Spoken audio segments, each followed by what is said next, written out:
Hey, it's Conrad Thompson. Thanks for checking out the podcast here on YouTube.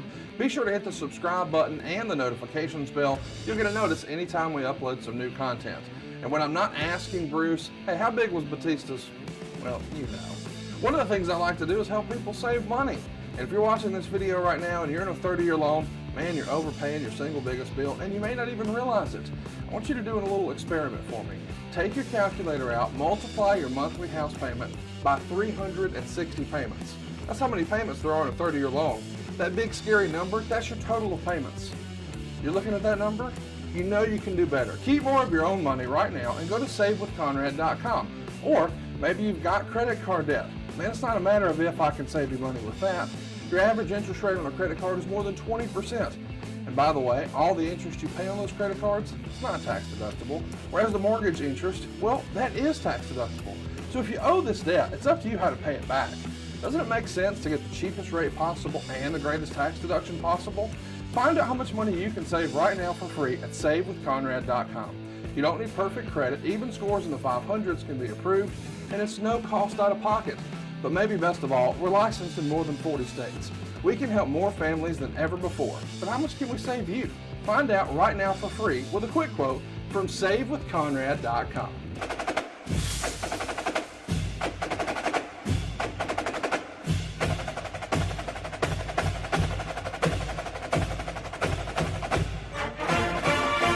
Hey, it's Conrad Thompson, and you're listening to Grillin' JR with the voice of wrestling, Mr. Jim Ross. Jim, how are you, man? I'm good, Conrad. How you start casting it up? You're busier than fruit merchants, my granny would say.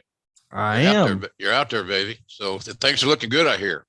Yes, sir. We're having a lot of fun. I can't believe it's a real thing, but we got the Horseman reunion. We got the roast of Ric Flair. We got Brian Danielson on stage, Bret Hart on stage. Something for everybody. Starrcast.com. Coming your way at the end of July 29th is the roast. The 30th is an incredible set of panels. Another amazing set of panels on the 31st. And that night, I can't believe this is a real sentence. We're doing Ric Flair's last match, Jim. How about that? It's awesome. I can't wait to see it. I hope it's everything that it's got great hype and a lot of anticipation. So anybody that's got a chance to see it in person, you should go. It won't happen again. Enjoy it. And enjoy the memories that were created by the Nate. So it should be good, man. Good. I know it's going to be successful. That lineup you got it's epic. Absolutely epic. I appreciate it, man. I think this is the strongest one we've had. You know, we got Bret Hart talking SummerSlam 92 with Kenny McIntosh. We got Kevin Nash doing his first live podcast with Sean Oliver from Kayfabe Commentaries. We got Mick Foley debuting his first live podcast, Foley is Pod. We got Brian Danielson up there with our friend Renee doing the sessions, her big podcast. Something for everybody, but maybe the thing I'm looking forward to most is the roast of Ric Flair, a star-studded affair, a whole bunch of celebrities. You know, Rick's Rolodex is unlike any other. And I bet, yeah. You know, whether you're looking for action stars or television stars, professional athletes or comedians, there's going to be something for everybody. But not just Ric Flair's last match on Sunday, but the undercard, I think folks are going to really enjoy. And I hope they enjoy our show today because we're talking about a pay-per-view that happened 30 years ago, Beach Blast 1992, probably most fondly remembered for Cactus Jack versus Sting in a Falls Count Anywhere match. And just saying that out loud makes me say, sign me up. I love that idea. Cactus Jack and Sting. That's perfect. Yeah, they have great chemistry, Conrad. They liked each other. They were unselfish, and it always made for good matches. Good storytelling. So, yeah, that was a great main event. Well, last month we looked at Wrestle War 92, which was held 5 weeks earlier on May 17th. So we've got three major shows in really a 3-week period here. Let's talk about the new goings on, though. It's mainly centered around WCW's new man in charge, Bill Watts, the cowboy coming into the company. Were you excited about this, or did it feel like you had graduated from that point in your career? I mean, this is a political environment here. What was your thinking when you heard, hey, man, Watts is coming to town? Well, I was very surprised, Conrad, because like I said before, Bill and I didn't talk about him coming to Atlanta before he came. So I didn't know he was even considered for the job or the job was open. Of course, I also didn't know that Kip Fry was going to be resigning. Right. So I'd like to say I was really excited and jacked about it, but I just wasn't sure that the absence of being away from the business and working with talents and so forth and so on was still something Bill was real interested in. So I was a little bit leery, to be honest with you. And I knew that if he got settled in and got in his own lane and created his own way, he could do great things. I just wasn't sure what his communication skills were going to be this long removed from action. I'm excited to talk about Kip Fry. He quits the company on Wednesday. Meltzer would say it came as no surprise to anyone. Fry reportedly had no idea they were literally pulling the rug from underneath him when it came into power in the hiring of Bill Watts as the vice president in charge of wrestling operations. Quote, while Fry was given a figurehead position to save face, nobody expected it to last. According to several reports, Fry was transferred within the Turner organization and will work under Jack Petrick in a proposed new division, which the Turner Empire will produce records, films, and Broadway shows. Fry's spot and the number 2 man in the company will be Jim Ross. I'm not certain whether Ross is officially titled vice president, but he'll be handling the production of all the TV shows, the marketing, the merchandising, and will become the company liaison with Turner Home Entertainment, which is in charge of pay-per-view events. So let's take a pause right there. So there's a lot going on here very quickly. Kip was sort of steering the ship, if you will, once Jim Herd was out. And now here comes Bill Watts. And it's written here in the Observer that Mr. Fry didn't really expect that. Is that the way you remember hearing that? Yeah, it was a surprise. The other one was knee-jerk deals. And he probably deserved better, to be honest with you. Kip Fry was a good guy. I don't know how many people you talked about Kip, but you'll have a hard time finding people that just, damn him. He was he's a decent dude. He loved his Blue Devils. I know that. But I always enjoyed working around him. He had a very pleasant demeanor. He just didn't have any product knowledge. Right. And somewhere along the way, you're going to wonder how these wrestling companies believe they can be successful by hiring somebody that's in a decision-making process that doesn't understand the business. Right. And that'd be like, hey, Conrad, I want to buy a new house. I want to get a mortgage. Well, I don't know if I can do that. Well, you're in the mortgage business. Well, I know, but ain't no but. You right. are in the mortgage business. Right. So I don't know. I like I said, I didn't have any issues with Kit, but all those things that I just heard I was assigned to do, that's news to me, to be honest with you. Okay. So he got that wrong. Let's talk a little bit about that though, because Eric and I have spent a lot of time talking about this, and I don't think a lot of our listeners maybe have figured this out, but these days, as we're talking now in 2022, man, the number one chief revenue item for a wrestling promotion is the television rights fees. Of course, this is a wrestling company owned by a television company, so there are no rights fees associated with it. So whereas WWE makes $1 billion for SmackDown or whatever, WCW in theory makes $0 for producing the television because it is in fact a television company. So it's a totally different, whole new ball of wax, as they say. But let's talk about Turner Home Entertainment, because I've often heard that the revenue that was derived from pay-per-view, well, that didn't go on WCW's ledger. That went on Turner Home Entertainment. And the same for the video cassettes, because VHSs were a big deal. Yeah.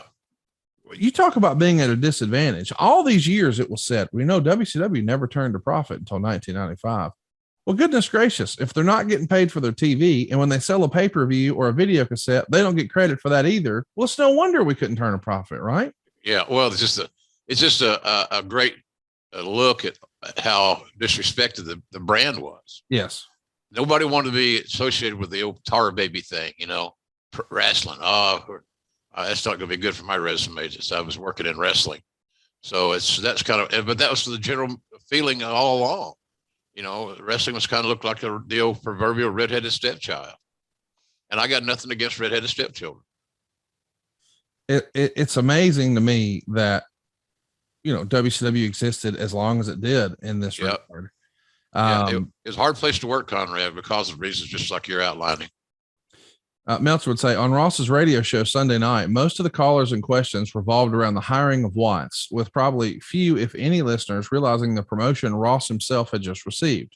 Ross talked about the center stage tapings on June 1st and June 2nd, which will be the first tapings Watts is in charge of, and said that people won't be waiting hours to see wrestling matches in reference to the tapings of the new Saturday night TBS show that was Fry's brainchild, which saw few matches taped at each taping and long delays for the fans attending as all the live segments were taped.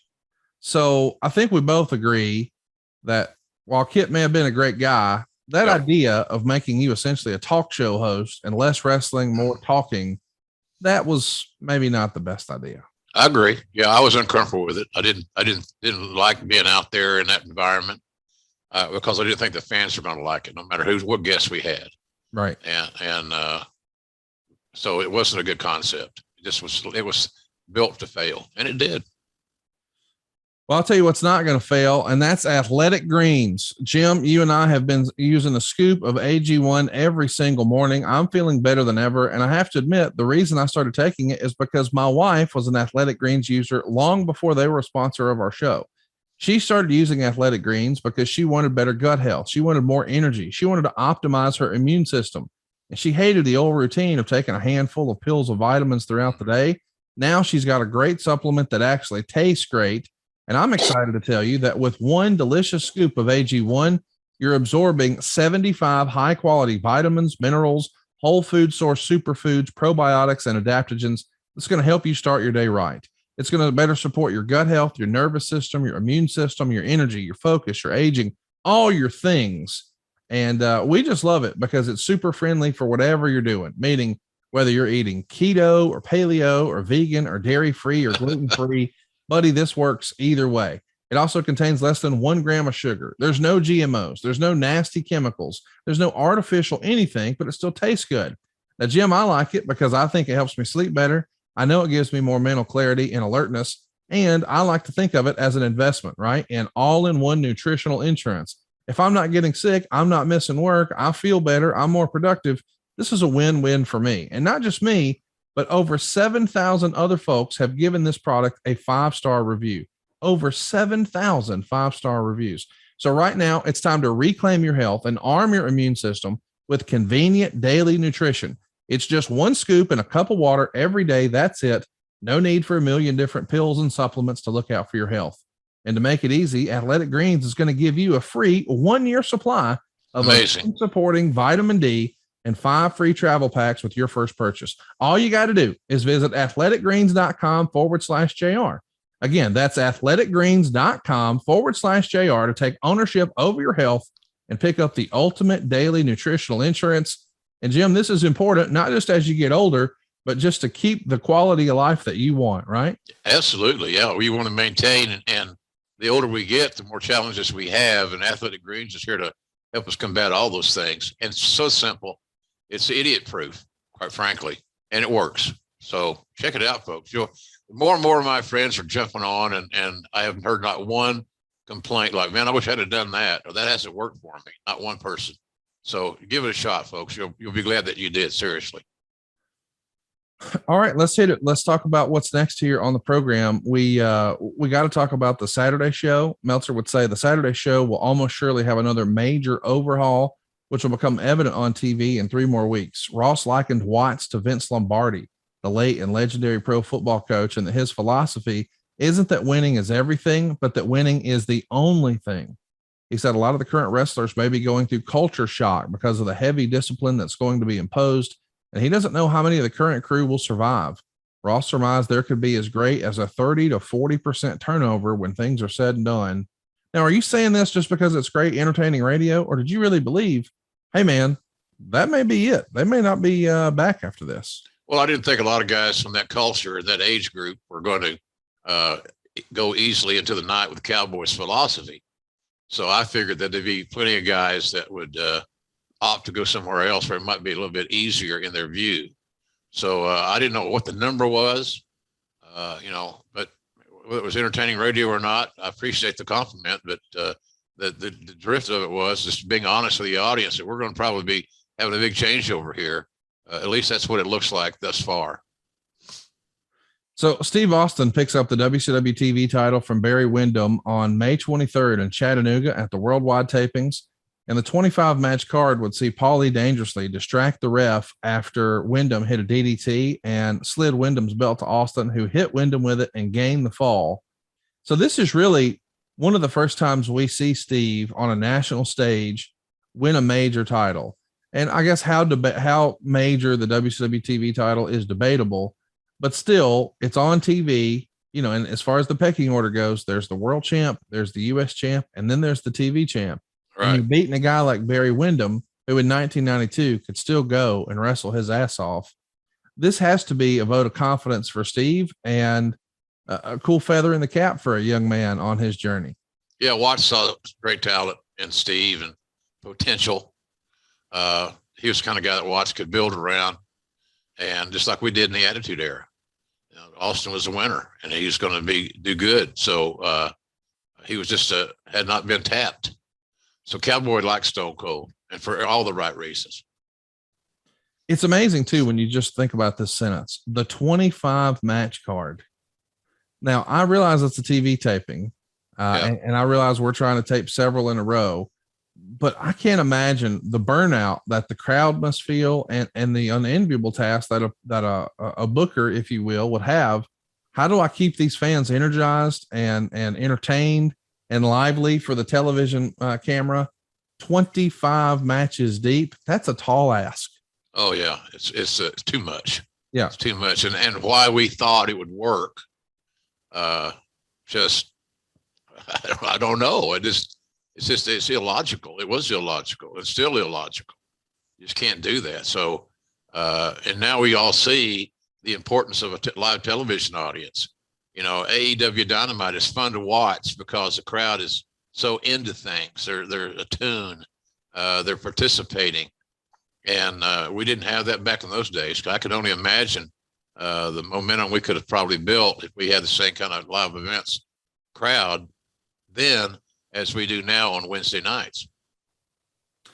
In the other major angle, the Larry Zbyszko turn was completed, writes Dave Meltzer. They had a match set up with Austin versus Zbyszko. Dangerously, and Zbyszko came out for an interview and dangerously called Zbyszko trash and said it's nothing personal, but blamed him for all the recent losses. Zbyszko slapped Dangerously and was attacked from behind by Austin. During the singles match, Zbyszko had Austin in an abdominal stretch when Dangerously jumped on the apron. Zbyszko pulled Dangerously into the ring as Dangerously gets the ref diverted. Bobby Eaton hits a knee drop on Zbyszko and Austin pins him. And this is to build first to Eaton versus Zbyszko at the houses. So let's talk about that. Larry Zbyszko, I felt like, was a classic natural heel. And now we're going to try to turn him as a babyface. We're really dissolving the Dangerous Alliance. And I think a lot of times we sort of look back and think, man, what could have been with the Dangerous Alliance? Yeah, it was shut off too quick, Conrad. Cut short too quick. Too soon. Yeah, they had the ability to be one of the great factions of all time. I'm not saying that they weren't. I thought they were just tremendous, and I enjoyed all their work. And collectively, it was just an amazing group of talent. But yeah, it was tough. It was tough getting reset, shall we say, with the booking. Those are tough times. I can tell you that right. When Cowboy first came back, all the stuff, we were having to do and team up and help him because he didn't know about writing a TV show with the breaks we had and all that. It wasn't his old format, his old 1 hour format that was 42 minutes long. So, and that's what he was used to doing. He never did I never worked for Bill. We ever did a show over an hour, and I did hundreds of hours of television for Cowboy. Never did one over an hour. So he had to learn that philosophy and that format and get that down. And so there was a lot of learning. The learning curve at that point in time was very challenging. Talk to me about Bill Watts. Why do you think, I assume that this is Bill Watts' choice to cut the Dangerous Alliance off, but did you? Salary.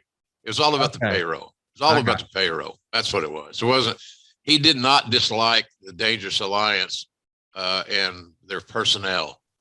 He thought that they were, as a unit, as a group, he had a lot of money tied up in one entity with 4 or 5 guys.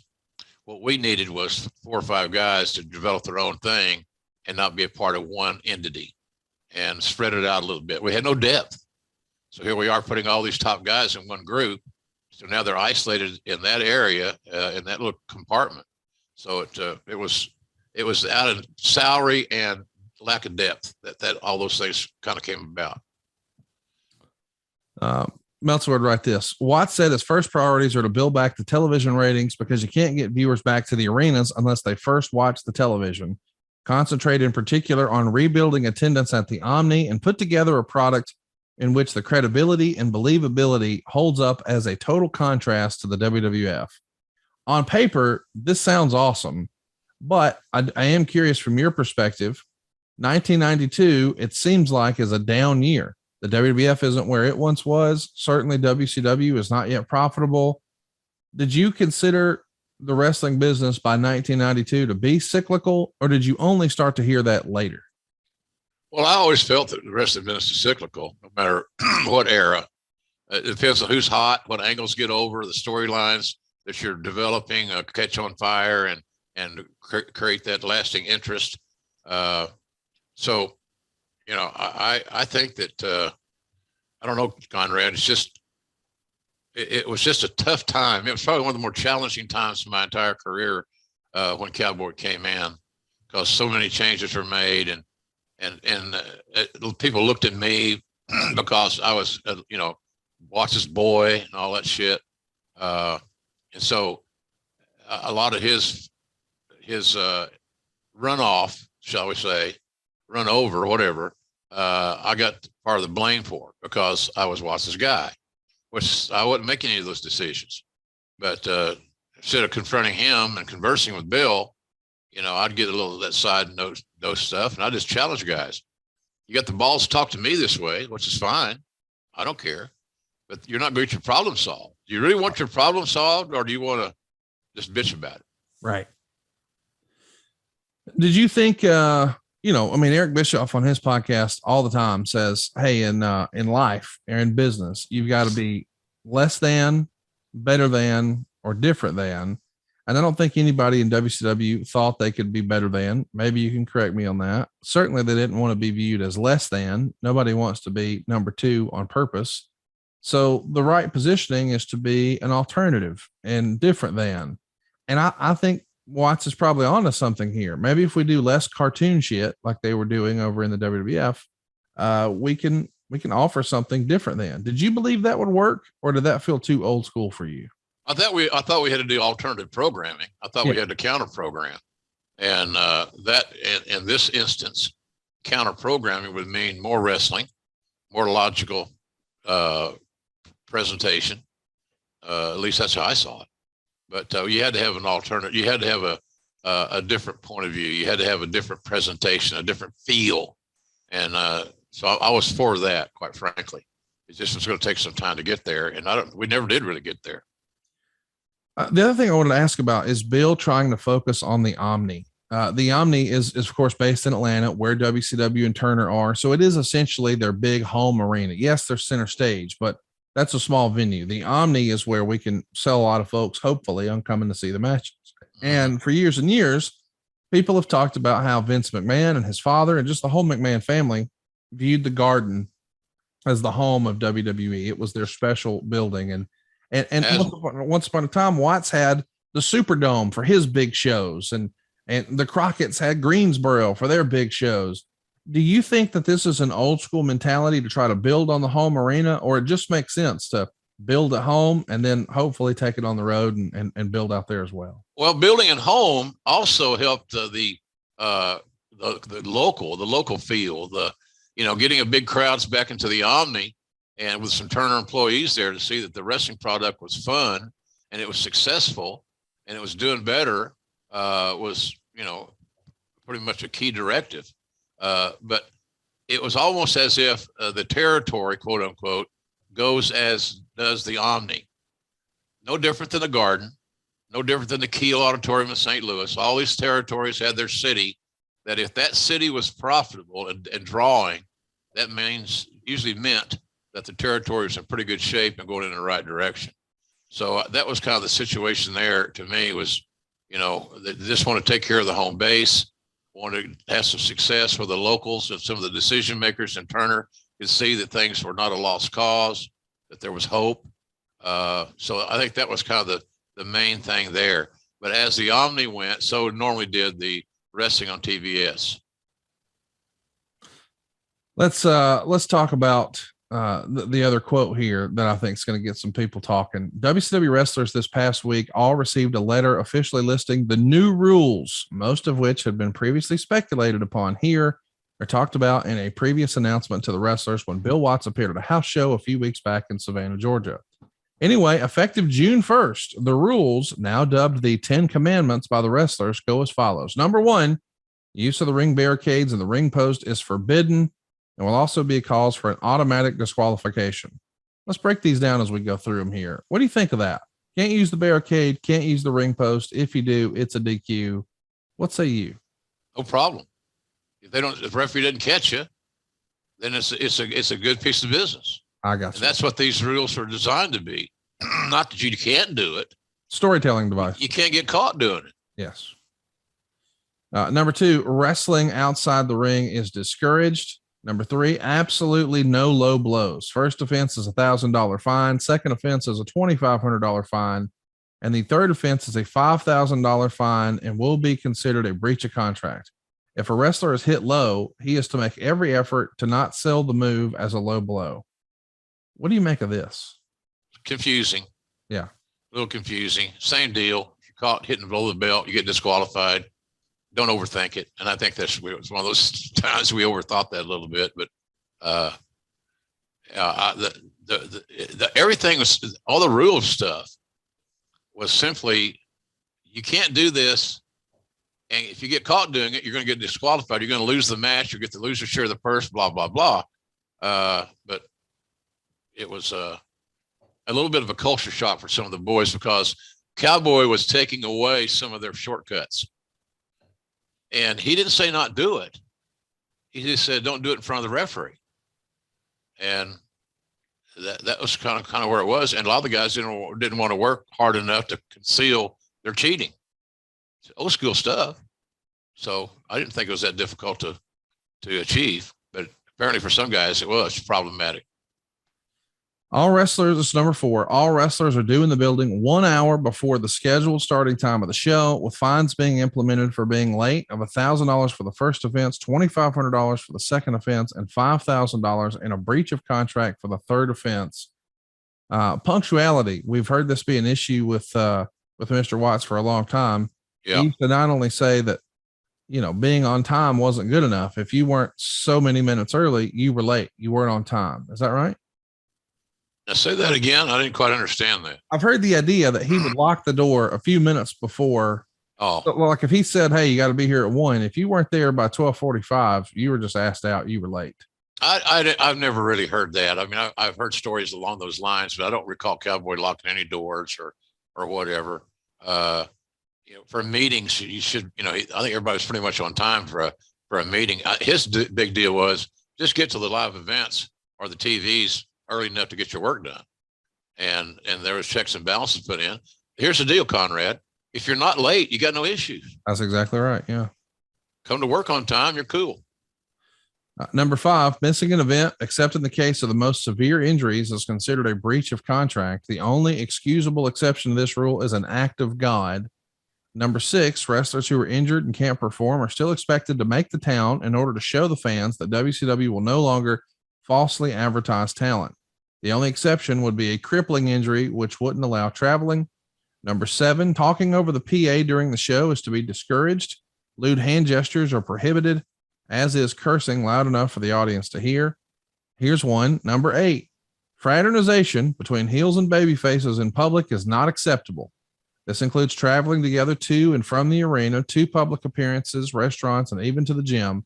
This also includes faces and heels socializing together in social situations and the gym. Now, in 1992, the internet wasn't what it is now. It was very much a different business.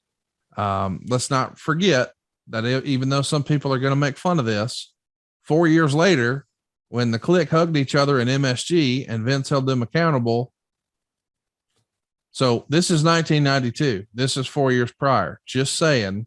I don't think this is that big of a deal. Like I get that this is something that this is the way the business has always been handled. Right, Jim?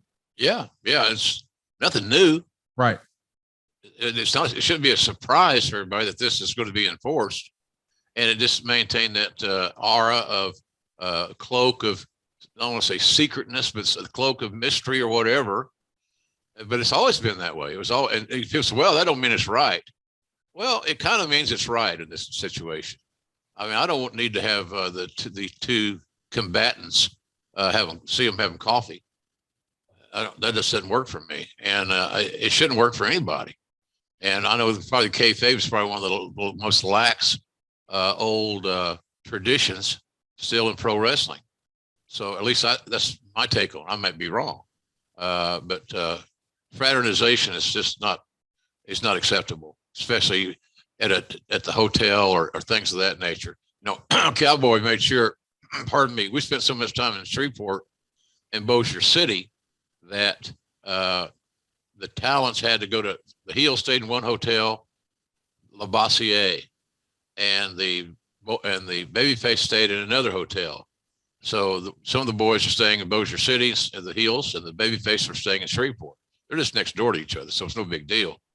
But that was something just to me made sense. You know, maintain the little aura of the mystery, and don't flaunt it, and just hang with the babyface if you're a babyface. It's not that hard of a deal.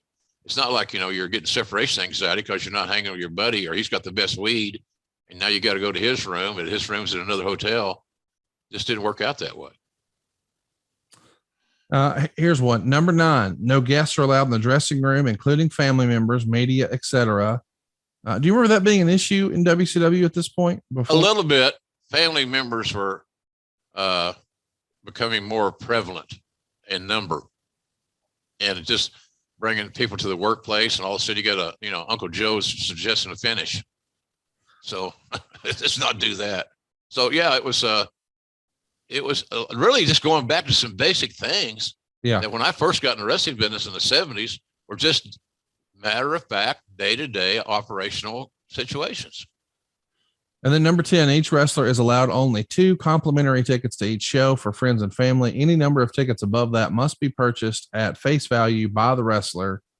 A lot's been said about these rules over the years, Jim, and I understand some people are going to hear these now in a 2022 context and say, oh, well, that doesn't sound right, or that's not fair. But in 1992, I can't imagine that any of this, as you said, seems all that new or unusual. This is the way the business was when you first joined, right? Yeah. There was nothing new, just going back to basics that had been left behind, and shortcuts that we're trying to eliminate, unnecessary chances that we're trying to eliminate because of injuries, the potential for injuries, things of that nature. So it was just a matter of going back, stepping back in time a little bit, no doubt. And some guys thought that was a mistake, stepping back for anything. But you got to change, and you got to get better. And that's all we were trying to do, is just to change and get back to some basic things that are going to make the product stronger at the end of the day. Speaking of making some change and some chances, let me go ahead and tell you, wrestling fans, it's time to win with Zen. Get to wrestlingprizes.com to register for your chance to win a 1 of 4 once-in-a-lifetime digital Q&A session with wrestling legends Ric Flair, Eric Bischoff, Jim Ross, or Mick Foley. Think about that now. Once-in-a-lifetime opportunity here. You get to talk with some of your favorite wrestling Hall of Famers. Come on. Winners also get an autographed replica championship belt and a prize pack from Zen, America's #1 nicotine pouch. Register once per day now through July 15th at wrestlingprizes.com. I want to read you this disclaimer. There's no purchase necessary to enter or win. It's open to U.S. residents 21 and over. Void where prohibited. For official rules, visit wrestlingprizes.com. Warning, this product contains nicotine. Nicotine is an addictive chemical. So, Jim, let's talk a little bit about the other news and notes here, because there's so many moving parts here with Bill Watts. This is really going to be the basis of our show before we get to the show. Watts held a meeting on June 1st before the TV tapings under his auspices, and added some new directives. He's going to cut back on the length of TV tapings because he believes it burns out the fans and hurts the return gates in those cities. So the days of 25 match TV tapings are done. And what will be almost surely the most controversial new directive, Watts has banned everything off the top rope. The theory behind the rule is that it enables the heels to get great heat, a la Ray Stevens and Nick Bockwinkel in the early 1970s in the AWA, when they got incredible heat when Stevens would illegally come off the top rope behind the referee's back to lead the pinning baby faces. There you go. Yes, the idea is to cast Bobby Eaton in the Ray Stevens role on the heel side. However, in this day and age, with fans accustomed to moves of that variety and with wrestlers like Ricky Steamboat and Brian Pillman, not to mention Jushin Liger and Great Muta, eliminating all moves from the top rope is attempting to retrogress the in-ring product itself and take away what has probably been the single most universally accepted change worldwide of the past decade, which is the advent of the new hot acrobatic moves like moonsaults, Alabama jams, shooting stars, air Pillmans, and the like. Now, this is still something people talk about to this day, but as we laid it out, you gave it the attaboy. Yeah, clearly this is a storytelling device. It's something for the heels to use and get away with something and steal something. But could you also see how a guy like Brian Pillman or Jushin Liger would think, what am I going to do? That's half of my repertoire now. You got to do it when the referee's not looking. That's all I can tell you. It's not easy, but hell, the business isn't easy. That's right. So, I think, to me, it made sense. But I also understand a Pillman or a Liger or somebody in a situation like you outlined having concerns, and I could get that. But it's just a matter of adapting your game plan a little bit and then creating scenarios where the referee was either out of position or incapacitated, and you got your big move in, so they got to see it. So that was kind of the theory behind it. But again, it was a cultural shock for a lot of talents because, like you said, they relied and depended upon some of these high-flying moves to get their matches over. Watts also banned the juice, as in blood, telling the boys the subject had become too controversial. Watts also addressed the subject of steroids and said he would have to find out what TBS's policy is regarding steroids. He said if TBS doesn't want the guys on steroids, then nobody's going to be on steroids, because if they are, they won't wrestle for WCW, and it's as simple as that. So there's lots of hurdles, lots of hot button issues. As a reminder, 1991 is where the world first learned from Magic Johnson about HIV. I know it existed before that, but it wasn't a mainstream topic before that. And now blood is all of a sudden a hot button issue. And that feels like a major departure from the way things used to be, where it feels like everything else that Bill has implemented is based on, hey, this is the way it used to be. Blood was a staple and now it's not. But his hands are kind of tied in that regard, just based on this political climate and what have you, right? Yeah, Turner they were not advocates of blood. They wanted a more family-friendly product and not a lot of heavy juice. So it kind of went along with the company philosophy. And like you said, we're still going through a scenario where we're learning more about contaminated blood and things of that nature. The scientific world kept evolving. Things kept changing. New information became available. So, but the blood thing we might have got a little pushback from some of the guys, but not many.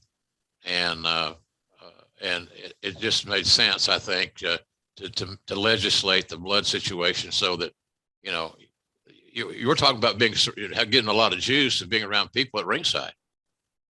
That's just, you don't want to do that, Conrad. I mean, hell, right. That's stupid.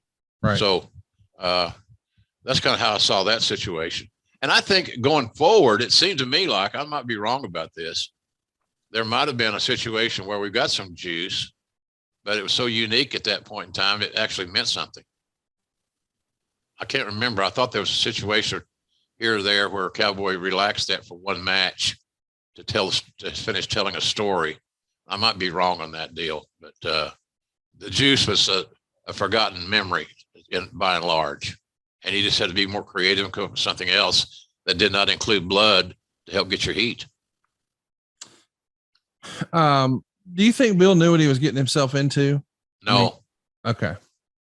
No, I don't think I think he thought he knew. I think he wanted to do well, but I don't think he was prepared for the societal changes within the locker room and wrestling in general. I don't think he was prepared for that. And how could he have been prepared for it? He's living in Bixby, Oklahoma, for God's sakes. He wasn't even watching wrestling. Right. So, to your point, at that point, I think he'd been out of the business for almost 5 years, and wrestling moves pretty fast. I mean, just look how different the business is now to where it was 5 years ago. In 2017, there was no All In, there was no AEW. Bruce Pritchard's just doing a podcast. Things are a lot different.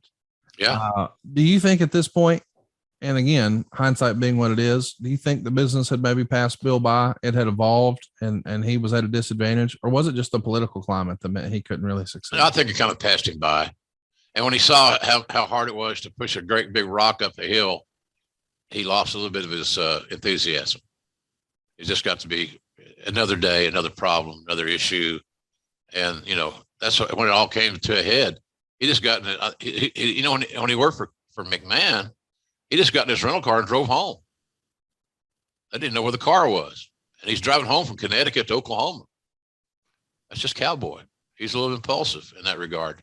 But he's used to being the boss, and he's the alpha male, the big elephant in the room, blah, blah, blah. So the cowboy he was unique in that regard, very unique. So, and some guys never got used to it. You hear guys, I did something the other day with Michael Hayes, a little tape thing for A&E, and Michael and myself and Jake Roberts and Teddy DiBiase. And everybody had stories of the cowboy, and they weren't all hearts and flowers stories. Right. Hayes still thinks he got screwed in his payoff in the Superdome and, 40 years ago. So he's happy to tell that story. So, it was a tough time I had less fun in 1992 when Cowboy arrived than I had at any other time prior to that or after. It just was a cluster, and always people upset. And I don't know. It just was not a fun place to work at that point in time. Well, let's talk about what happens here on the episode that airs on June 13th. It's taped on the 1st, and Watts is going to help host Saturday night and say this is the beginning of a new era for WCW, the real deal. He calls the WWF a cartoon, and he says the WCW won't have people throwing up on each other or being electrocuted. Of course, this is referencing the Ultimate Warrior's vomiting angle because of Papa Shango, and then, of course, the silliness with the electrocution at Halloween Havoc with Abdul the Butcher in 1991. He also says the padding on the floor will be eliminated. And Watts says something to the effect that real wrestlers don't need a bunch of mattresses to fall onto. Quote, if that is Watts' legit reason for removing the padding on the floor, then it doesn't seem justifiable and does seem to be behind the times. However, there's some dispute among the wrestlers as to whether or not the padding serves its designed purpose, which is lessening injuries from bumps to the floor. Certainly, it lessens the hip and back injuries from bumps because the mats have more padding. However, some have argued it creates knee and ankle injuries when guys jump off the ropes or the apron because their feet aren't landing on a solid foundation. Did you ever hear that? I mean, I have heard that before. The guys would tweak a knee or an ankle or whatever. Yeah, absolutely. The thicker the mats, the more danger you're in. Yeah.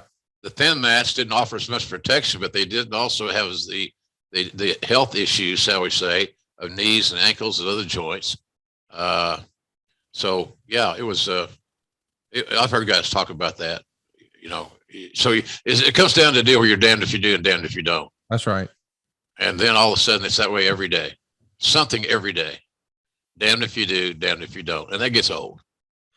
Gary Juster has been elevated to the head of all promoters. He's going to be responsible for hiring promoters, the touring schedule, and overseeing the work of the promoters.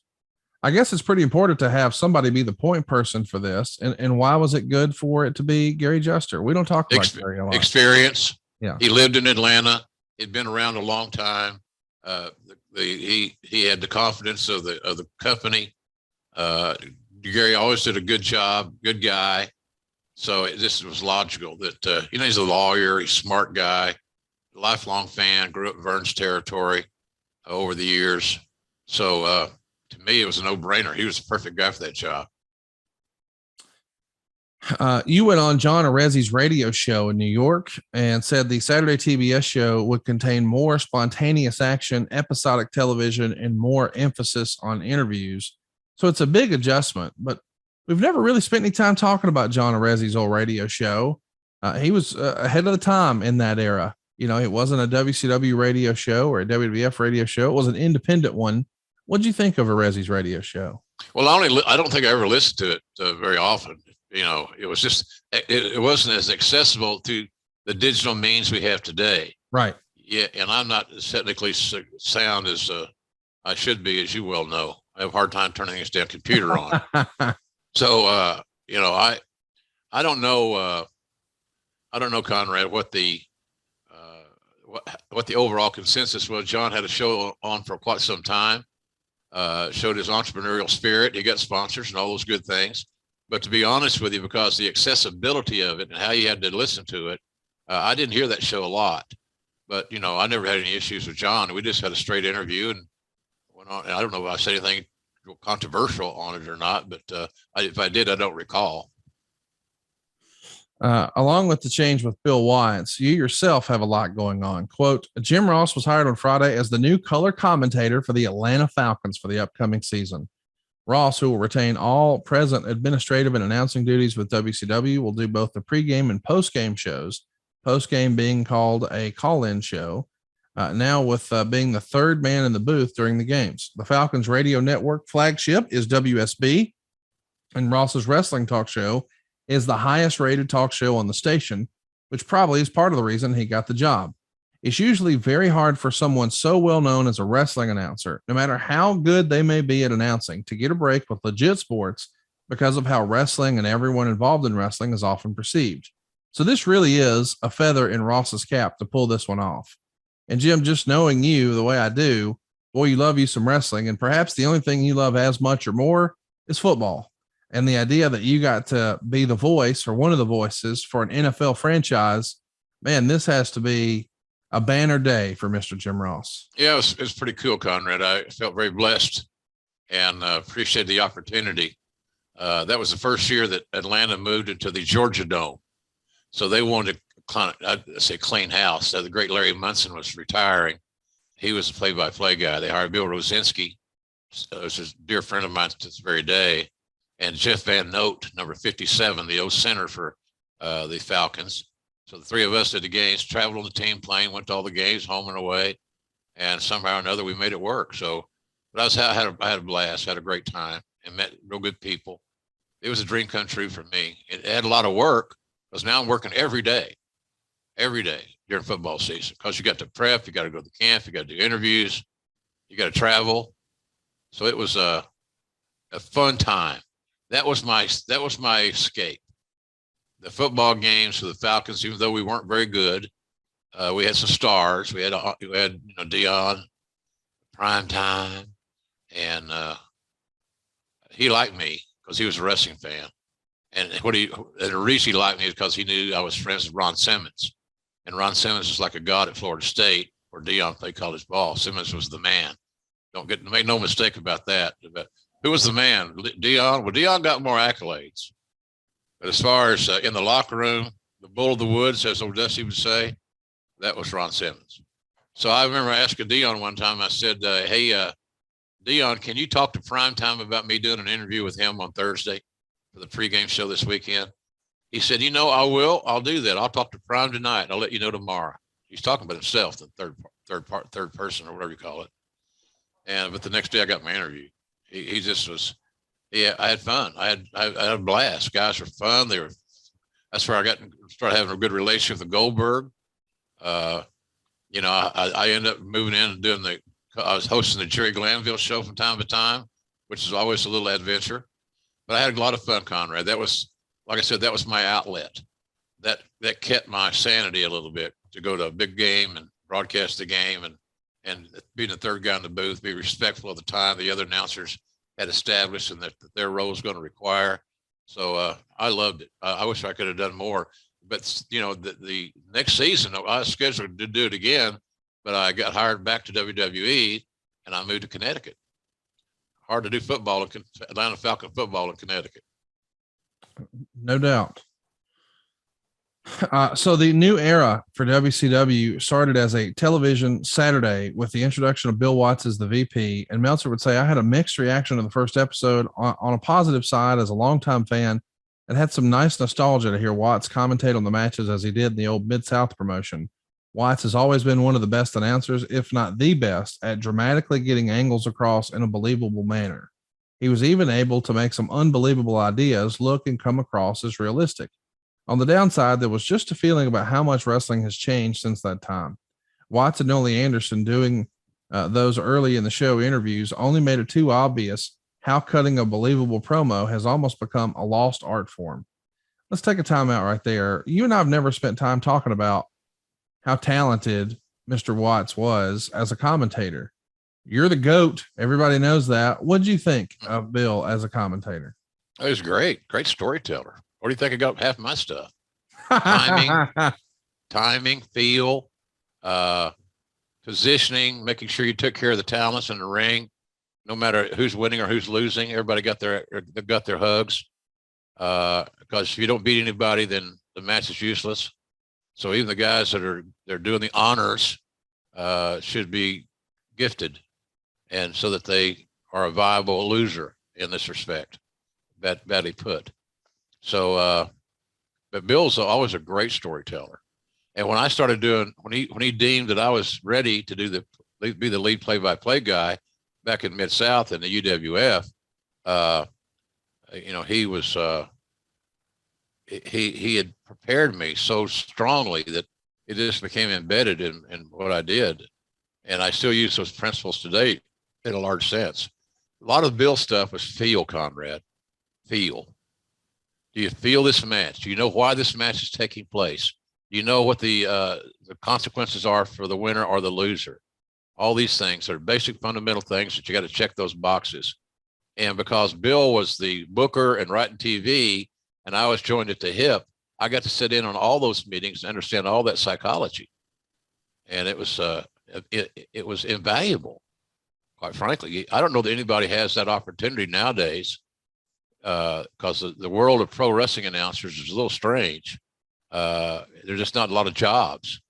So you see a few guys more often than not. And I don't know if that's good or bad. I guess it depends what kind of job you're doing. But I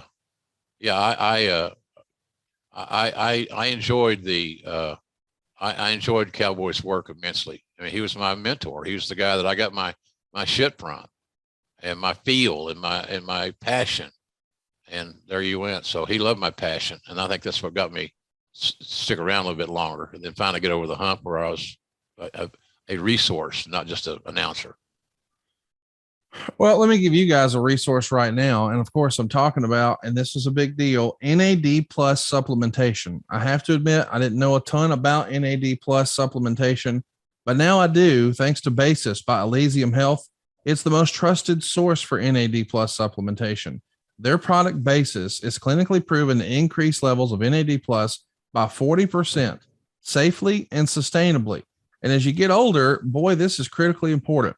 The Elysium products target aging at its source. They're unlike any other health company JR and I have ever seen, and they're at the forefront of NAD plus supplementation. Check this out, guys.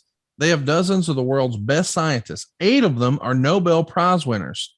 NAD plus is found in every single cell of your body. It's responsible for creating energy and regulating hundreds of cell functions.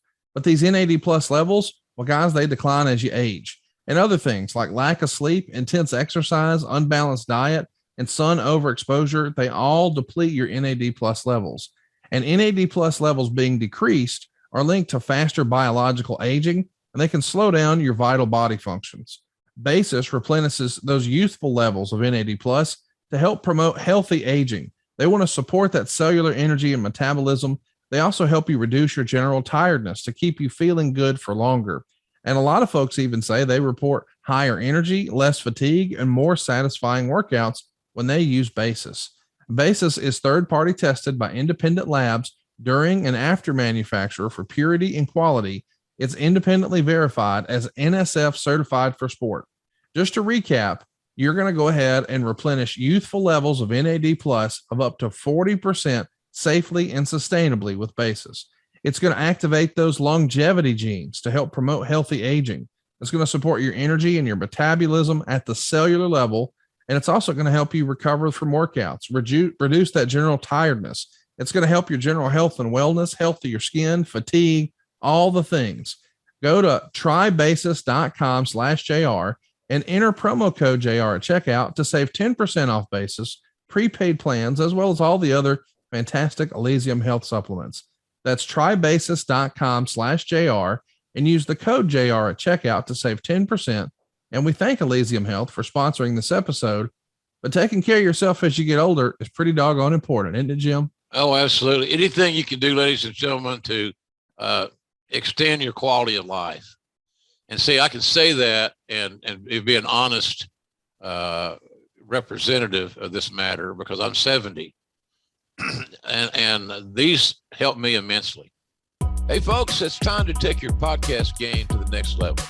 And you certainly want to get your almighty push. My God, we have to have a push, right? We'll get that over to AdFreeShows.com. Now, I'm telling you, if you're a fan of Grilling JR, AdFreeShows.com has the entire episode library, and it's got no ads, 0 ads, zilch, none. Ad-free and on video starting at just $9. Did you hear what I said? $9. You spend more than that at Starbucks, for God's sakes. 2 mornings. If that's not all, folks, we got tons of bonus content, including my after-hours roundtable, where drinking was involved with Eric and Tony. You simply will not find a better value in all of wrestling. Hey, look, don't make me go red ass, because by God, you know I will. Hurry over to AdFreeShows.com right now and sign up. And I thank you.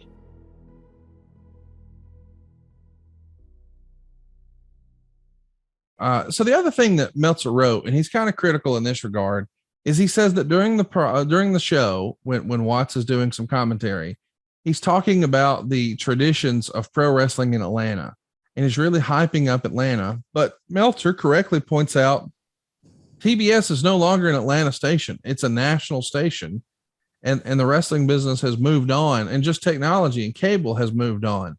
So now you should be catering to more of a national audience and not just based on Atlanta stuff. But he does like the idea that it's a harken back to the way things used to be, but he felt like maybe Watts was putting too much emphasis locally. But you sort of laid out that was probably part of the plan. You want to get the rest of the company on board. So let's celebrate Atlanta and let's maybe try to show off to those executives, right? I think Meltzer missed the point there, Conrad. You know, I think we all realized that TBS was a national company. Yeah. Nobody just woke up and figured that out. But again, giving the Turner employees, those involved in the company, a fun night out, a place to go, a destination to take their family, getting great seats and probably getting an all of them comped. That was what the deal was there. Just to get create an event that the Turner employees could attend and support, and maybe they'll be more apt to support us in other endeavors through their daily work. So that's where that came from. I think Dave missed the point on that one. Just my take on it. Well, we're finally here at the show, and I'm so excited that we're at the show because this is a critical success according to the observers. 79.5% thumbs up, but in terms of pay-per-view buys, well, it's down 35,000 buys from Wrestle War and almost down 100,000 from Super Brawl 2. When you look at the product, is it any surprise how much the pay-per-view business had dropped off, in your opinion, Jim? No, the product wasn't hot. We didn't have anything really cool other than, new administration, things like that. But no, we had no momentum, Conrad. It was, but we did have a good show. And that's the first step in trying to rebuild your audience and the confidence in your product. So let's talk about where the show took place, Mobile, Alabama, because when I think of the beach, well, I don't really think of Mobile. This is the first Beach Blast.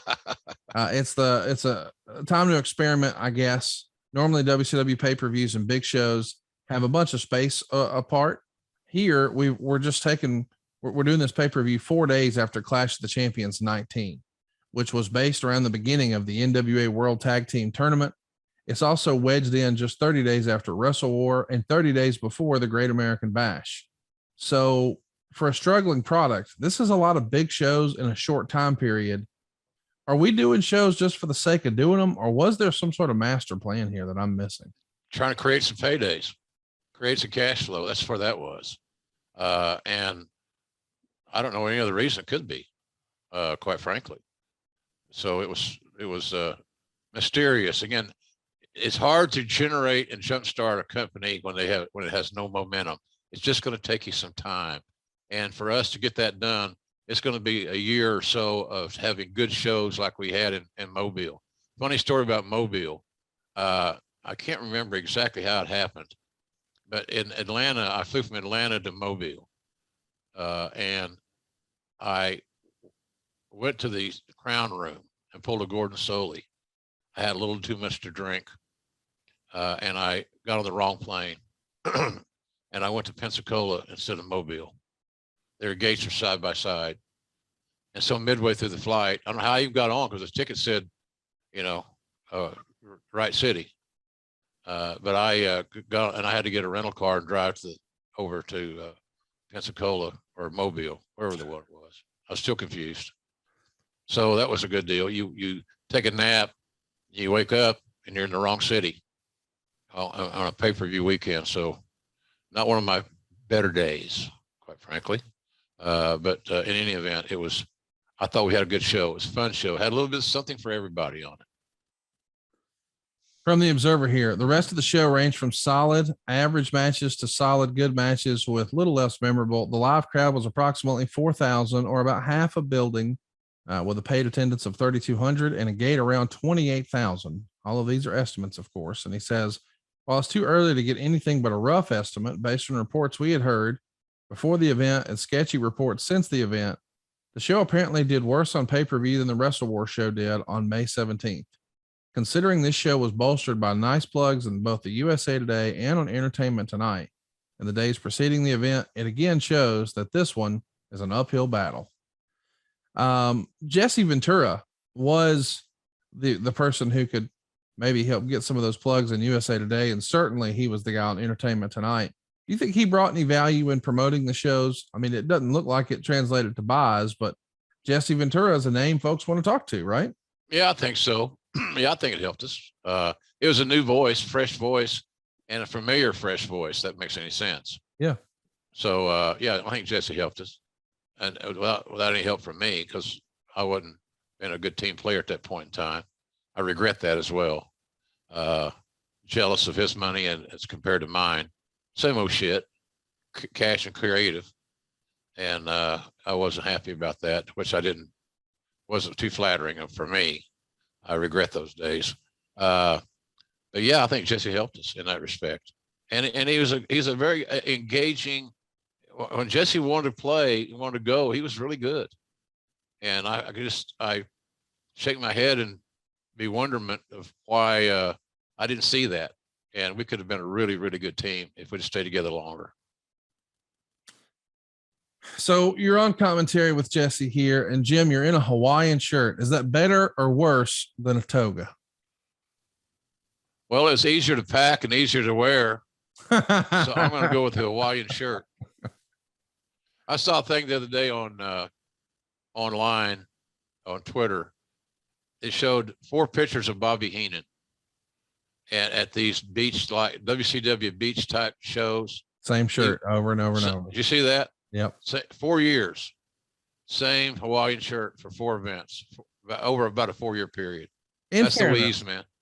You know, we should, in fairness, we don't, I mean, how many of us have multiple Hawaiian shirts? I do. Really? Yeah. I love it. I got 2 of them. 2. I don't have 1. I have 2.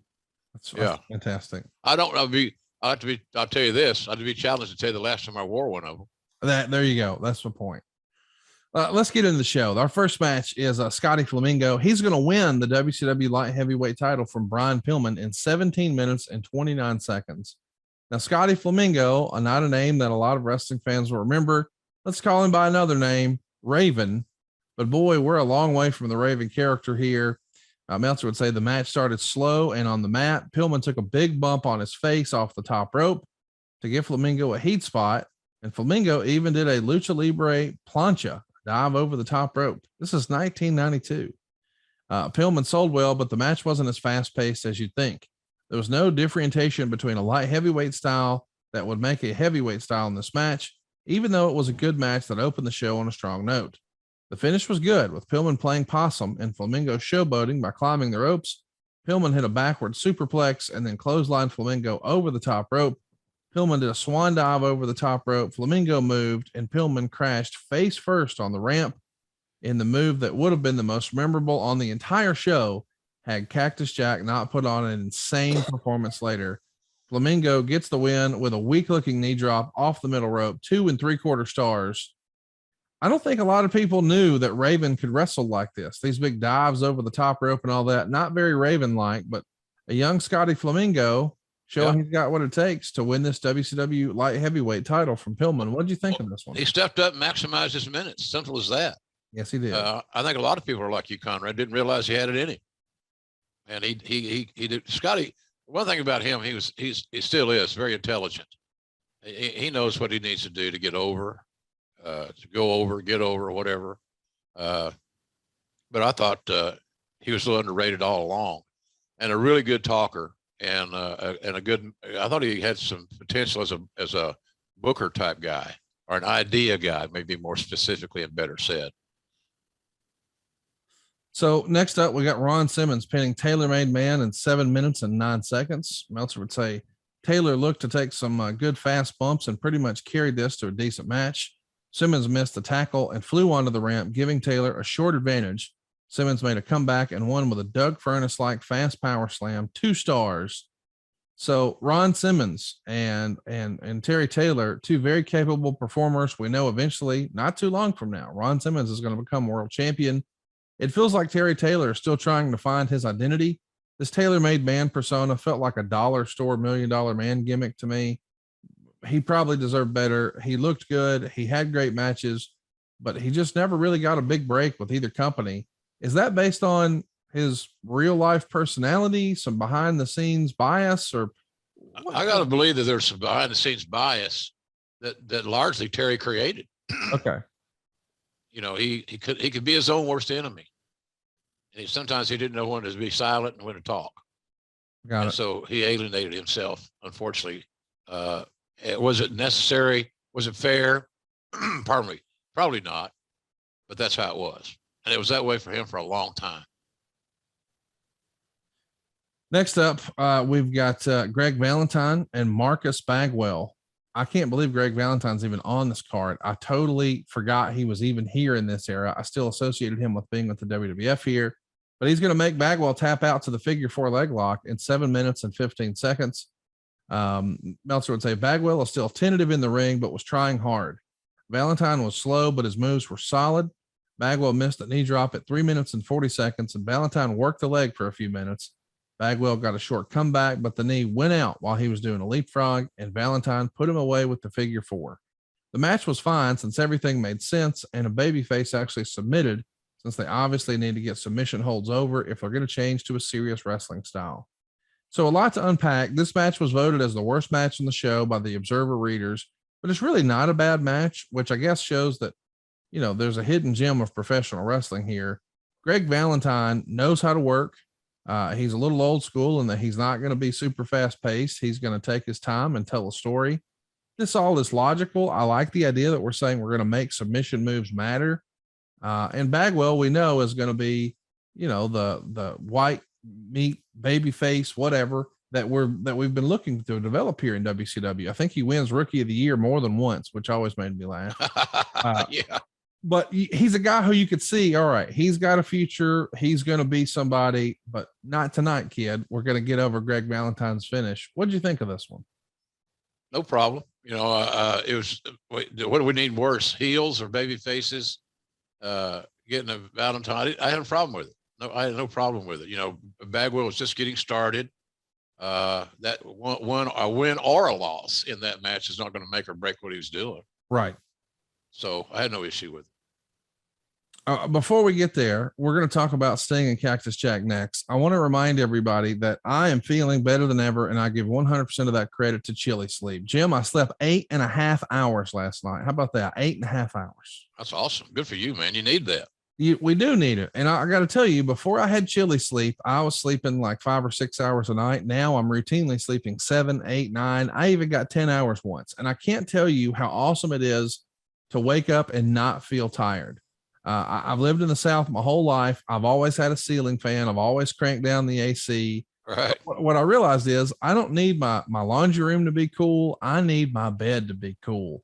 And now, thanks to Chili Sleep, it is. Now, here's what's cool about Chili Sleep. It's totally customizable, meaning my wife likes to sleep a little warmer. I like to sleep a little colder. No problem. Chili Sleep can help solve that. We know for sure, because science tells us the best way to achieve and maintain consistent deep sleep is by lowering that core body temperature.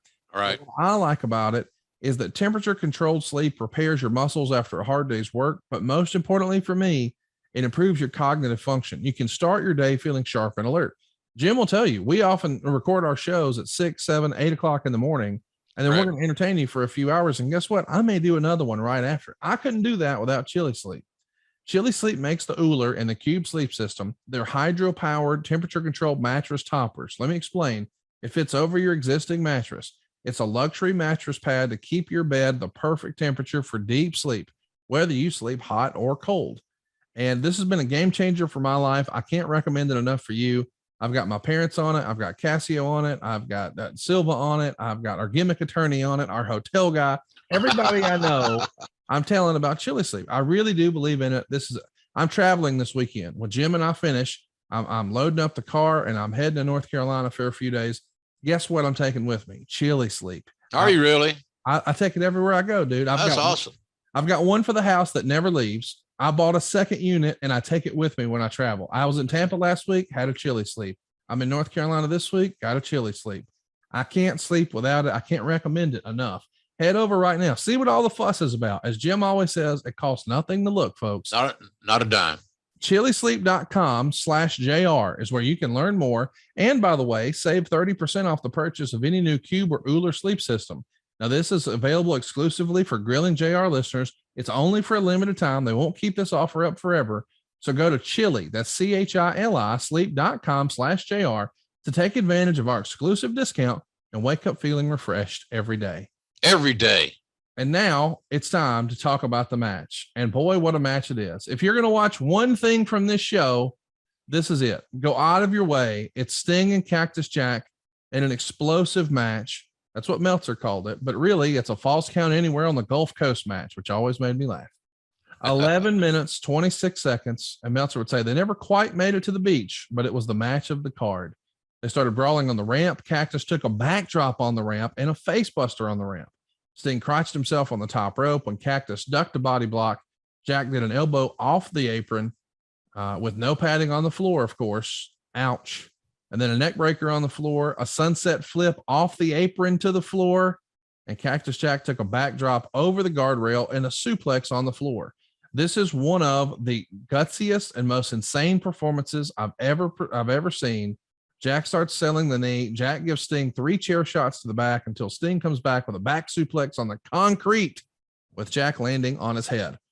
Jack later missed the knee drop on the middle rope to the floor, injuring the knee once again. And Sting came back with 3 chair shots, the third one to the right knee, and went for the scorpion on the ramp, but both men fell off the ramp to the floor. Cactus does a double arm DDT on the ramp, but Sting kicks out and came back with a clothesline off the top rope. And since this was no DQ, that move is legal, but it's onto the ramp. And then he pins Jack on the ramp. And Meltzer would say Cactus Jack has a lot of guts, but you simply can't do matches like this very often and enjoy a lengthy career. He gave it 4.5 stars. This is a one-man show. Don't get me wrong. Sting was a great dance partner, but Mick Foley proved to everyone that night, I'm willing to do whatever it takes to be a star. And boy, he became one, did he not? Absolutely. Mick just, pardon me, Mick wanted to get over.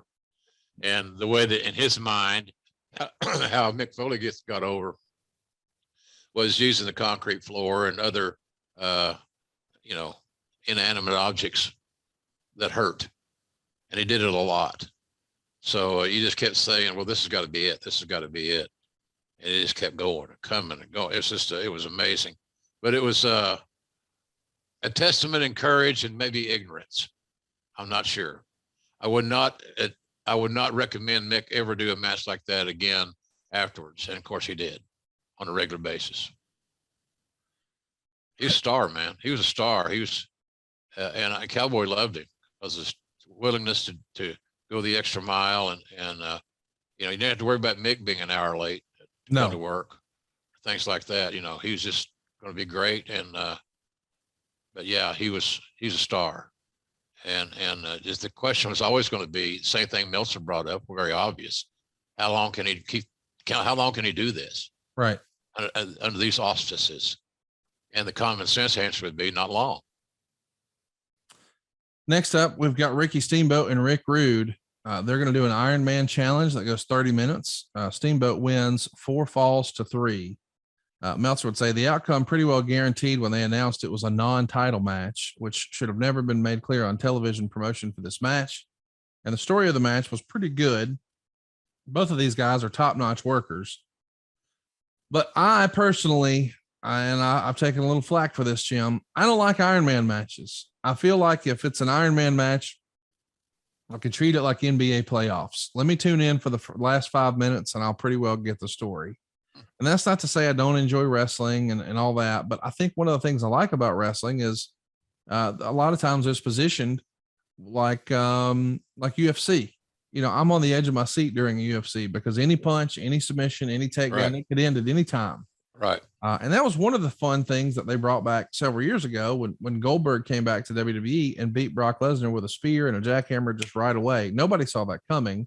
That unpredictability, I think, is one of the fun things about wrestling. But when you tell people, hey, we'll know who the winner is in 30 minutes, I feel like even if I'm watching, I'm sort of subconsciously checked out thinking, all right, well, things are going to happen, but no finishes for 25 more minutes. And I don't know. It takes me out. What do you say? Where are you at on the Iron Man concept? Well, we have a difference of opinion there. I like them. Yeah. But I like calling them.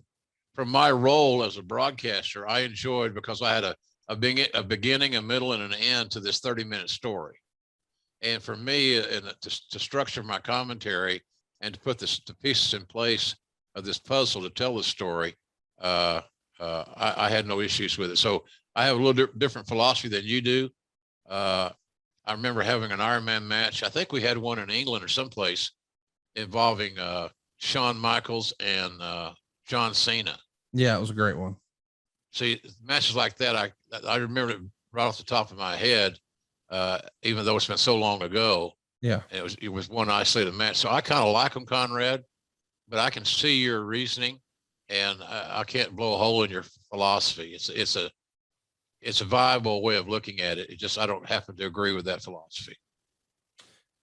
Meltzer would be critical of the finish, saying this was ridiculous since they spent the entire show trying to get over that coming off the top ropes was illegal, and then Steamboat comes off the top rope to win the deciding fall.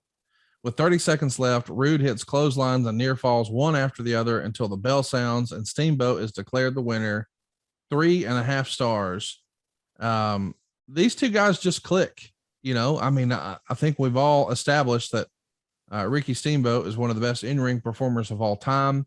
I think Rick Rude was probably criminally underrated, maybe cast as more of a character, if you will, in the WWF, but the guy could wrestle and tell stories too. And he had being a heel down pat. So I can't even imagine Rick Rude as a baby face, but I can't imagine Rick Rude as a heel. So, or Ricky Steamboat as a heel. So this really worked. The perfect baby face, the perfect heel. I enjoyed the match. I just maybe didn't love the concept. Yeah. Well, there you go. But I get you. But they for what the match was, whether you liked it or you didn't like it, they worked hard. They told a viable story, and it's two great talents doing their thing. And I'm with you. I could watch those matches all day. I thought those guys delivered art on a unique canvas. Next up, Dustin Rhodes and Barry Windham and Nikita Koloff. What a 6-man that is. Think about the talent there. Barry Windham, one of the best wrestlers in the world. I think a lot of people would argue in 85, 86, 87, he maybe was. Dustin Rhodes is the natural, still very young, still trying to find his voice. We know now he's an absolute legend. Nikita Koloff, a throwback to JCP, just over like Rover for a handful of years here. And they're going to be taking on Steve Austin, the biggest star in the history of the business, Bobby Eaton, and Arn Anderson. And I think if you were to say, hey, who are two of the best that ever did it, most people would probably include Bobby Eaton and Arn Anderson as being the most underrated in-ring performers of all time. So what a crew in here, and they get plenty of time, 15.5 minutes. But Arn gets himself disqualified by the special guest referee, Ole Anderson. And what's he disqualified for? Coming off the top rope. Meltzer would say basically the match was to get the top rope rule over once again, plus get Ole Anderson over as a babyface by disqualifying his supposed relative. Rhodes and Austin worked really well together, and Eaton works better with one arm than most wrestlers do with two. Yeah, that's solid true. all the way, but nothing spectacular or out of the ordinary. 2 3/4 stars. What a roster you guys have. I mean, I just want to run through what we've seen so far. The future Raven against Brian Pillman, that's the opener. The future world champion Ron Simmons against Terry Taylor. Greg Valentine, a Hall of Famer, and Marcus Bagwell. Sting and Cactus Jack stole the show. Then Steamboat and Rick Rude. And now this 6-man, this is about as loaded of a roster as you could ask for. Yeah, it was. And it was and those guys all were put in a good positions to succeed. You know, anytime you put Arn and Bobby Eaton and Stone Cold in a match together, that's what we had, right? That was a 6-man team. Yeah. Shit, boy. That's you got gold. You got gold. And I'm with you. It's surprising that we didn't do better than we did, considering the level of talent that we had that was available. Still, you got to use the talent. You got to book them right. You got to get them going and build some momentum and so forth.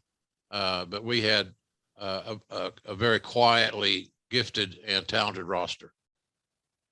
Speaking of making some change and some chances, let me go ahead and tell you, wrestling fans, it's time to win with Zen. Get to wrestlingprizes.com to register for your chance to win a 1 of 4 once-in-a-lifetime digital Q&A session with wrestling legends Ric Flair, Eric Bischoff, Jim Ross, or Mick Foley. Think about that now. Once-in-a-lifetime opportunity here. You get to talk with some of your favorite wrestling Hall of Famers. Come on. Winners also get an autographed replica championship belt and a prize pack from Zen, America's #1 nicotine pouch. Register once per day now through July 15th at wrestlingprizes.com. I want to read you this disclaimer. There's no purchase necessary to enter or win. It's open to U.S. residents 21 and over. Void where prohibited. For official rules, visit wrestlingprizes.com. Warning, this product contains nicotine. Nicotine is an addictive chemical.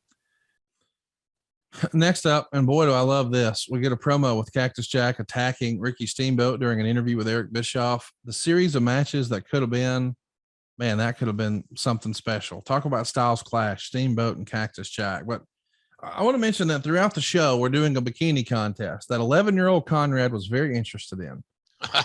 Good boy. It was Medusa and Missy Hyatt. They're going to declare the first lady of WCW.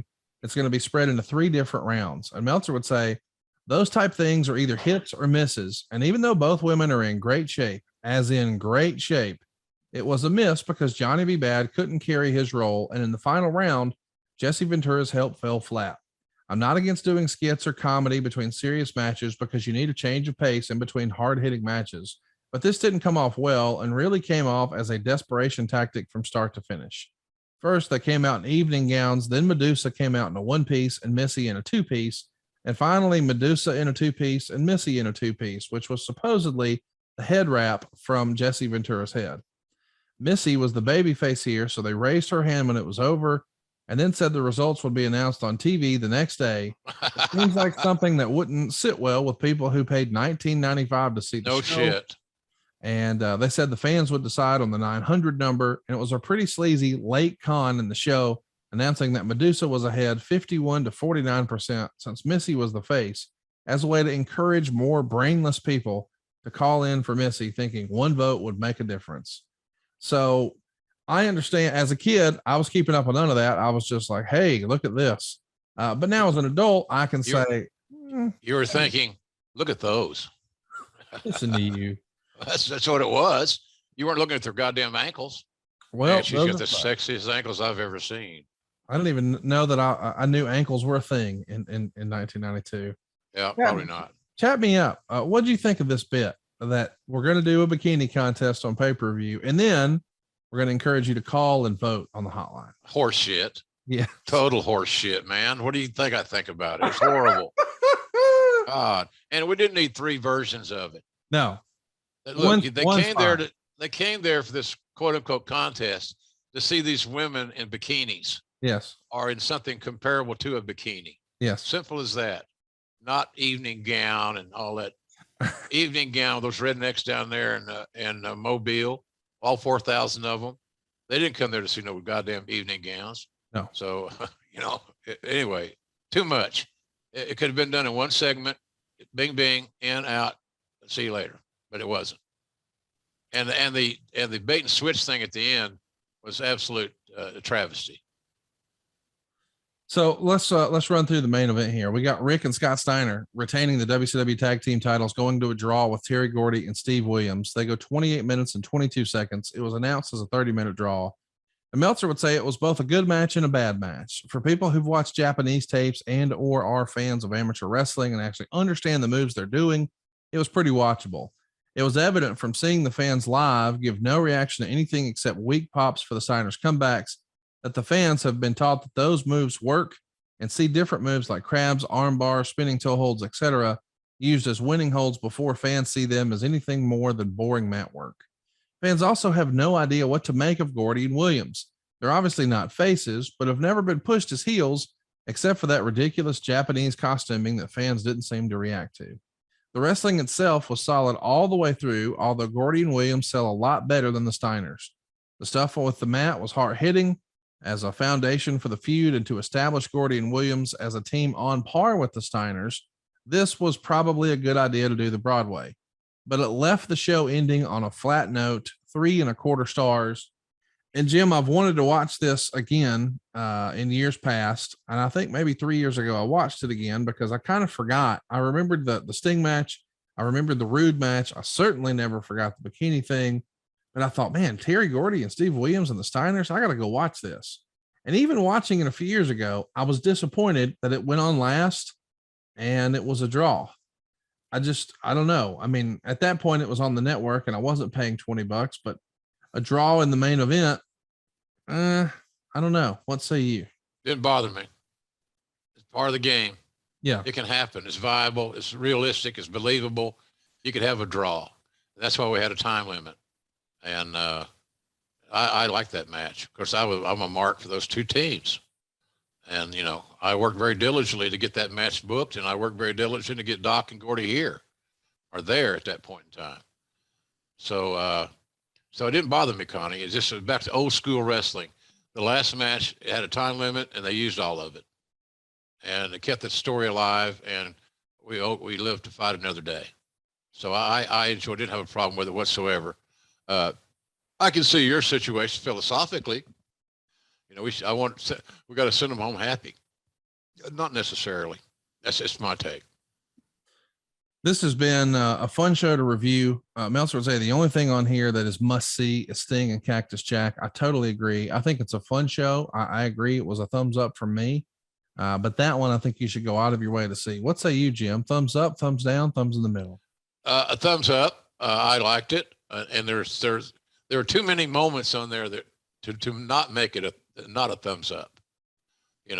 Too many things that we've talked about here today that would prevent it. There's just nothing on there that would prevent it to being a bad show. Was it a great show? Probably not a great show, but it was a good show. Thumbs up on that deal. Brad Stanton wants to know, I was a big Rick Rude fan. Who reminds you of him today, Mr. Ross? Oh, wow. Well, it's hard. I don't know. That's the great thing about being a star. Like Rick had his own look, his own feel, his own presentation. I don't know who that would be, to be honest with you. Who do you think? It's a great question because I didn't have somebody that just immediately jumped to mind, but Me neither. I think that's what makes him so special and so unique when you can look back and you say, there's not a modern day Hogan. There's not a modern day Rude. There's not a modern day Warrior, whatever you thought of those guys, they were iconic characters and there's not one like them now. And I think that's why they live on. I agree. Joseph Walter says, do you miss custom entrance sets? Do you think they gave a unique flavor and distinguished look to a show, or does it really matter? I'm not a big on, there's certain things in life and wrestling that don't move my needle. And that would be things like entrance music. I like the music. I'm not a connoisseur. I can't tell you it should have 2 beats instead of 3. I don't know all that. But some of those aesthetic things don't work, doesn't do anything for me. I'd rather get right to our business and get after it. But no, I don't. It was a non-plus to me, Connie, in that question. Well, next week, we're going to be talking about King of the Ring 2002. The next big thing, Brock Lesnar is going to take the crown. The Undertaker is going to defend his WWE title against Triple H. Hollywood Hogan will be in there with Kurt Angle. Ric Flair's working Eddie Guerrero. Of course, we'll also be talking about Steve Austin walking out on the company, which is pretty regrettable. And even maybe more regrettable is The Rock coming back to cut a promo on him. Undertaker working with a very young Randy Orton. How in hindsight, a great match could have been had between Eddie and Steve Austin. Chris Benoit is going to come back. We also get that Eddie Guerrero and Rob Van Dam memorable ladder match from Edmonton. Flair's return to the ring. Shawn Michaels is back as a member of the NWO. A lot of stuff to talk about next week. But between now and then, you and I are going to be firing up that grill more than once, I assure you. Got to, baby. JRsBBQ.com is where I go to get all of my seasoning. I just had a great conversation with a mutual friend of ours who said, "Hey man, do you use the JR's main event mustard as a binder?" And I was like, "Are you smoking meat over there?" And I didn't know. Let me just tell you, main event mustard works on everything. And the seasoning does too. We're even having some of our listeners tell us they're putting the seasoning on their eggs for breakfast. It makes all your protein, everything tastes better. There's something for everybody at JRsBBQ.com, right, Jim? Yeah, there is. And we appreciate everybody's support of our site. Conrad mentioned, I slipped it in there earlier. Don't cost nothing to look. Yeah. See, we're in the season. Grilling's a fun thing. It's a family thing. You can entertain your friends, your family, your buddies with your grill. So business has been good. You know, Stephen Link, who runs my site there, got bacterial pneumonia and he damn near died. Oh, and so we've got him back on his feet now and back rolling. And I know I was home last week in Oklahoma after Los Angeles. I went back to Oklahoma City to Norman, and then I did some grilling. But I believe that the grilling season is just never ends. And so hope you give us a shot, folks. Just check it out.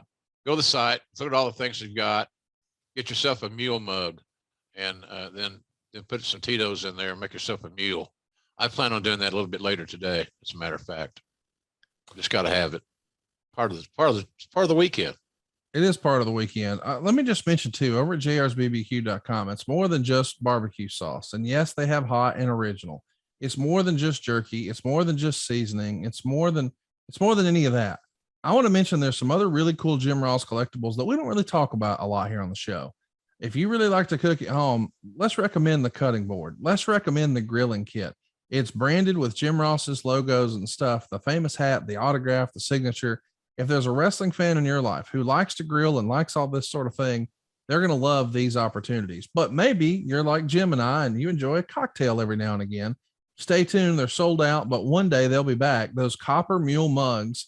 And in the meantime, speaking of sold out, can I recommend these trading cards? One of them's already sold out, but we've still got some autographed trading cards from Jim Ross. If you've paid attention to what's happening in the trading card market in the last few years, these things are going bananas. I guess what I'm saying is JR has underpriced his cards and he doesn't know it. Go pick it up before he knows it. JRsBBQ.com. You can get a Jim Ross autographed trading card for like $25. Guys, it's worth a multiple of that. Go take a look for yourself while you're there. Pick up some sauce, pick up some seasoning. It's JRsBBQ.com. Jim, this was a lot of fun, man. I know our schedules haven't been aligned. You've been traveling. I've been traveling. Paulie Bromwell's been in the game, but I'm excited to be back with you today and pumped about King of the Ring 02 next week, man. This is going to be fun. Paulie does a good job representing us, Connie. Does a good job. I enjoy working with him. I had fun this week or last week, as this is, with Lauren on a call-in thing, that Q&A. That was fun. Had some good participation there. And I don't think she could show more cleavage and not go to jail. What's up with that? She wanted some suggestions on ring announcing. I said, just show cleavage. They're not going to listen to you anyway. Right. They're going to be looking. Well, they will be looking. They will be looking. And so it's a good time. Good time to be a wrestling fan. Starrcast. I can't wait for that. I think you got another hit on your hands. We talked a little bit on that show with Lauren about Chicago. There's just all kinds of great things coming up. If you're a wrestling fan, it's nothing better right now, man. Things are good. Things are fun and good. And we've had some great shows in AEW, and I think we did a good job opening our 2 shows in California. Did well. Our first $1 Million Gate in LA. It was kind of cool being in that the Fabulous Forum, where we saw so many great basketball games and the Lakers and all that stuff. It was just really neat. Good trip out there. And then back into good old meat and potato Kansas City, and then St. Louis now, and just in our rear view mirror. So things are good. Things are good here. It's just I'm loving going to work, and I think we're putting on some good stuff. We just got to get over the injury bug and all that good stuff. That's just part of it. That's just part of it, man. It's part of it. It's bit everybody. You know, Cody's got the torn pec. CM Punk had the big foot injury. The NWA champion Matt Cardona tore his bicep. Bruce Pritchard's torn his rotator cuff. Get out of here. Yeah, JR's hobbling around trying to get that wound to heal. Man, everybody's fighting and playing hurt these days, but it's that fighting spirit, and we hope that you guys are digging what we're doing. We're working hard to entertain you. We hope you'll check out what we're doing over at adfreeshows.com. You get all these shows early and ad free. We got some of JR's old radio shows, some of the old hotlines. You get to interact with JR every week. If you were already a top guy, you'd be joining us for maybe a dream weekend. I know we're going to have a lot of fun at the end of July in Starrcast, but man, when you come to a Top Guy weekend, you can leave your wallet at home. It's just one superstar after another, one interactive event after another. But if you're not, don't worry. You can still make plans to join us in Nashville. Jim, we've announced it, and I think you may have seen it, but how cool is it that we're recreating the old TBS 605 set? We're going to have an opportunity for fans to get their picture made with, that's awesome, with Dave Crockett and Tony Schiavone, and you're right in the middle. We've even got Rick in his retirement robe and the big gold bell on that old set. We've got all the horsemen on that old set. Really once in a lifetime photo ops. You'll never see it again. If you're a wrestling collector, or you grew up on the heyday of professional wrestling, or maybe you were a WWF kid and you want to meet Bret Hart. He's not doing many of these anymore. Come see us. Check us out. Starrcast.com. That's STARRCAST.com. And we're not done. I'm trying to talk a good old friend of ours into making the trek to Nashville. So stay tuned. We'll be back rather sooner rather than later, right here every Thursday, grilling JR with the voice of wrestling, Mr. Jim Ross, and the voice of roller derby. It just hasn't happened yet. Thanks everybody for joining us. We'll see you next week, and we appreciate your support always. Thank you.